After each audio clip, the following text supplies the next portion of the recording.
انسان کے مرنے کے بعد دفنانے کا عمل قدیم تہذیبوں سے چلا آ رہا ہے۔ مختلف مذاہب اور ثقافتوں میں دفنانے کے طریقے مختلف رہے ہیں، لیکن عمومی طور پر یہ عمل احترام، آخرت کے عقائد اور جسمانی باقیات کے تحفظ کے لیے کیا جاتا ہے۔ تاریخی طور پر دفنانے کا سب سے قدیم ثبوت نیندرتھل انسان کے دور سے ملتا ہے، جہاں آثار قدیمہ سے پتہ چلتا ہے کہ وہ اپنے مردوں کو مخصوص انداز میں دفن کرتے تھے۔ بعد میں مصری تہذیب میں ممی بنانے کا رواج عام ہوا، جبکہ یونانی اور رومی تہذیبوں میں بھی دفنانے کے مخصوص طریقے رائج تھے۔ اسلامی تعلیمات کے مطابق دفنانے کا عمل سنت ہے اور اس میں جلدی کرنا مستحب ہے۔ قرآن و حدیث میں دفنانے کے احکام موجود ہیں اور اس کا مقصد میت کی عزت، جسمانی باقیات کی حفاظت اور آخرت کی تیاری ہے۔ قرآن کے مطابق جب قابیل نے حابیل کو قتل کیا تو وہ نہیں جانتا تھا کہ اپنے بھائی کی لاش کو کیسے چھپائے۔ اللہ نے ایک کوہ بھیجا جو زمین کھود کر اپنے مردہ ساتھی کو دفن کر رہا تھا۔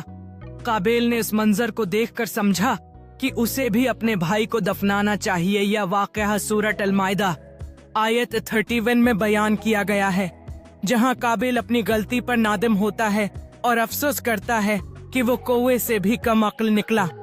یہ دفنانے کے عمل کی ابتدائی مثالوں میں سے ایک ہے، جو بعد میں انسانی تہذیبوں میں عام ہو گیا۔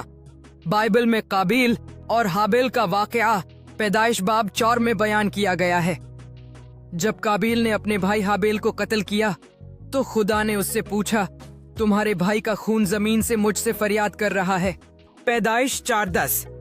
اس کے بعد خدا نے قابیل کو سزا دی اور اسے زمین پر آوارہ گرد بنا دیا، لیکن بائبل میں یہ واضح طور پر بیان نہیں کیا گیا کہ حابیل کو دفنایا گیا تھا یا نہیں۔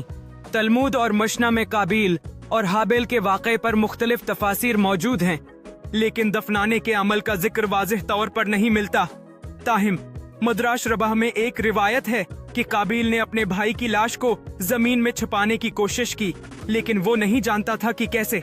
کچھ تفاسیر میں یہ بھی ذکر ہے کہ دفنانے کا تصور بعد میں انسانی تہذیب میں آیا۔ یہودی روایات میں قابیل اور حابیل کے واقعے کو اخلاقی اور روحانی سبق کے طور پر بیان کیا گیا ہے، خاص طور پر انسانی ذمہ داری اور خون بہانے کے نتائج پر زور دیا گیا ہے۔ بائبل کے مطابق دفنانے کا عمل قدیم اسرائیلی روایات میں جڑا ہوا ہے۔ پیدائش 30:19 میں ذکر ہے کہ ابراہیم نے اپنی بیوی سارہ کو مقفیلہ کی غار میں دفن کیا، جو بعد میں ایک خاندانی قبرستان بن گیا۔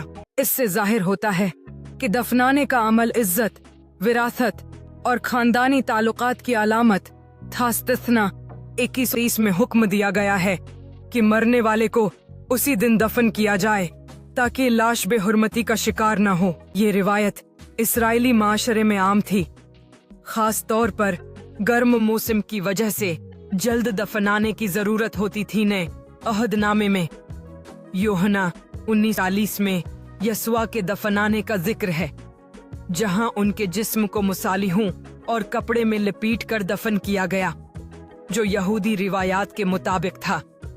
اس کے علاوہ لوقا فی رسولہ میں یسوع کے جی اٹھنے کا ذکر دفنانے کے عمل کو امید اور قیامت کی علامت کے طور پر پیش کرتا ہے۔ بائبل میں دفنانے کو قیامت اور ابدی زندگی کی امید کے طور پر دیکھا جاتا ہے، جیسا کہ رومیو میں بیان کیا گیا ہے۔